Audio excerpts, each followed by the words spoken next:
श्रीमद् भगवद गीता का अष्टम अध्याय अक्षर ब्रह्मयोग एक अत्यंत महत्वपूर्ण अध्याय है जो मृत्यु के समय मनुष्य की अंतिम सोच और उसकी आत्मा की गति को दर्शाता है। इस अध्याय में भगवान श्री कृष्ण ने अर्जुन को यह रहस्य बताया है कि मनुष्य अपने अंत समय में जिस भाव या जिस देवता का स्मरण करता है वह उसी गति को प्राप्त करता है। जय श्री कृष्णा दोस्तों, स्वागत है आपका अपनी इस YouTube चैनल में और आप देख रहे हैं मोटिवेशनल एंड स्पिरिचुअल ज्ञानवर्धक वीडियोस। दोस्तों, आज के इस नए वीडियो में हम आपको श्रीमद् भगवद गीता के अष्टम अध्याय के 8 प्रमुख उपदेश बताने वाले हैं और इसी के साथ श्रीमद् भगवद गीता के अष्टम अध्याय को समझाने वाली एक प्रेरणादायक कहानी भी सुनाने वाले हैं, जिसे अच्छे से सुनना और समझना। तो चलिए शुरू करते हैं इस दिव्य यात्रा को।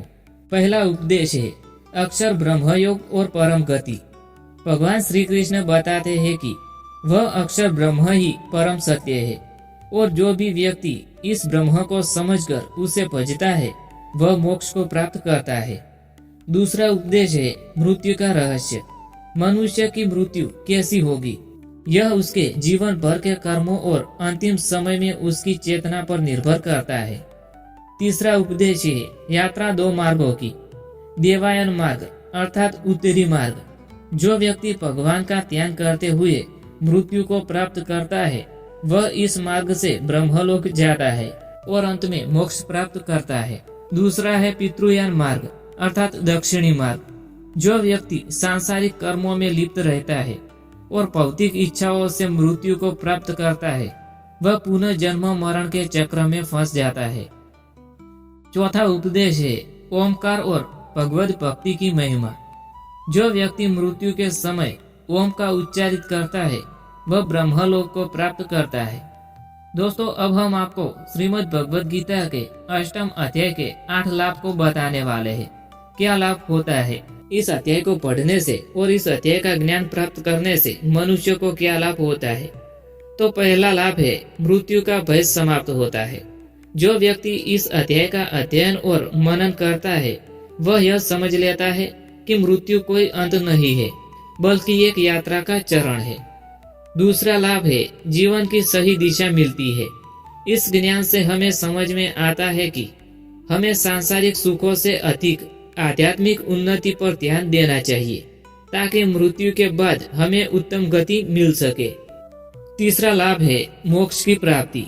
भगवान श्री कृष्ण स्वयं कहते हैं कि जो उनका चिंतन करता हुआ मृत्यु को प्राप्त करता है वह पुनः जन्म नहीं लेता और उन्हें प्राप्त हो जाता है। चौथा लाभ है भक्ति भाव में वृद्धि। इस अध्याय के अध्ययन से व्यक्ति के हृदय में परमात्मा के प्रति प्रेम और भक्ति बढ़ती है जिससे वह मोक्ष और बंधनों से मुक्त हो जाता है। पांचवा लाभ है कर्मयोग का सही ज्ञान। इस अध्याय से हमें यह भी समझ आता है कि भले ही इस संसार में कर्म कर रहे हो लेकिन हमें सदैव ईश्वर की स्मृति में रहना चाहिए ताकि हमारे कर्म हमें भव बंधन से मुक्त करे। दोस्तों, अध्याय 8 को समझाने वाली एक प्रेरणादायक कथा हम आपको सुनाते हैं जिसे अच्छे से सुनना और समझना। यह कथा राजा अमरसेन और मृत्यु का रहस्य को समझाने वाली है। बहुत समय पहले कौशाम्बी राज्य में एक पराक्रमी और न्यायप्रिय राजा राज करता था जिसका नाम अमरसेन था। राजा अत्यंत बुद्धिमान और दयालु था। उसने अपने शासन में सभी प्रजा को सुखी और समृद्ध बना दिया था। परंतु राजा के मन में एक बड़ा प्रश्न हमेशा घूमता रहता था, मृत्यु के बाद क्या होता है। उसने कई विद्वानों से यह प्रश्न किया परंतु उसे कोई संतोषजनक उत्तर नहीं मिला। उसकी एक दिव्य संत से भेंट हुई। एक दिन राजा को सूचना मिली कि एक महान योगी महर्षि देवदत्त नगर में पधार रहे। राजा स्वयं उनसे मिलने गया और प्रश्न पूछा, हे महर्षि, मैंने सुना है कि मृत्यु के समय में जो व्यक्ति जिस भाव से जाता है उसे वही गति प्राप्त होती है, क्या यह सत्य है? महर्षि मुस्कुराए और बोले, राजन, हाँ, यह महत्वपूर्ण सत्य है। मैं तुम्हें एक कथा सुनाता हूँ जिससे तुम्हें इस रहस्य का उत्तर मिल जाएगा। कथा है 2 मित्रों की अनोखी यात्रा की। बहुत समय पहले अंकित और सुरेश नामक 2 घनिष्ठ मित्र थे। वे दोनों साथ खेलते, साथ पढ़ते और साथ जीवन जीते थे, परंतु उनके विचार और जीवन शैली पूरी तरह भिन्न थी। अंकित भक्ति पथ पर अग्रसर रहता था। अंकित बचपन से ही धार्मिक प्रवृत्ति का था। वह प्रतिदिन भगवत गीता का पाठ करता और भगवान श्री कृष्ण की भक्ति में लीन रहता था। उसे विश्वास था कि मृत्यु के बाद जो कुछ भी मिलेगा वह हमारी अंतिम सोच पर निर्भर करता है। सुरेश सांसारिक मोह में डूबा हुआ। सुरेश इसके विपरीत था। उसे सांसारिक सुखों में बहुत आनंद आता था। वह कहता था, अभी जी लो, भविष्य की चिंता मत करो। वह धन, स्त्री और भौतिक सुखों में डूबा रहता था। भाग्य का खेल। समय बीतता गया। दो मित्र वृद्ध हो गए। एक दिन उनकी मृत्यु का समय पहुंचा। अंकित की मृत्यु। अंकित ने अपने जीवन भर भगवत गीता का पाठ किया था और श्री कृष्ण की भक्ति की थी। जब उनका अंतिम समय आया तब वह श्री कृष्ण का ध्यान कर रहा था और उसने ओम नमो भगवते वासुदेवाय का उच्चारण करते हुए प्राण को त्याग दिया। उसका जीवात्मा प्रकाशमय देवायन मार्ग से परम धाम की ओर चला गया। सुरेश की मृत्यु। दूसरी ओर सुरेश, जो हमेशा सांसारिक विषयों में लिप्त रहता था, जब मृत्यु आई तो वह अपने स्त्रियों, धन और संपत्ति के बारे में सोच रहा था। उसके मन में सांसारिक इच्छाएं थी। परिणाम स्वरूप उसका जीवात्मा पितृयान मार्ग से पुनः जन्म मरण के चक्र में चला गया। राजा अमरसेन को आत्मज्ञान प्राप्त होता है। महर्षि की कथा सुनकर राजा अमरसेन को गहरी समझ प्राप्त हुई।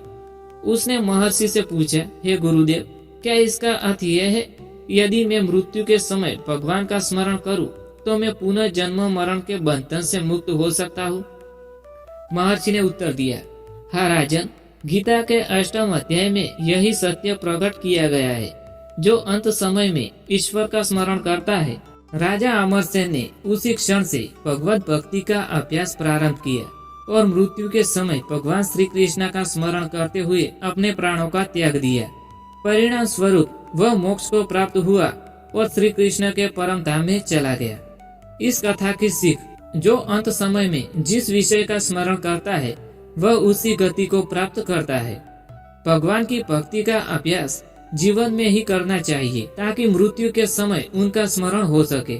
सांसारिक मोह से मुक्त होकर आत्मज्ञान और भगवत गीता के उपदेशों का पालन करना चाहिए।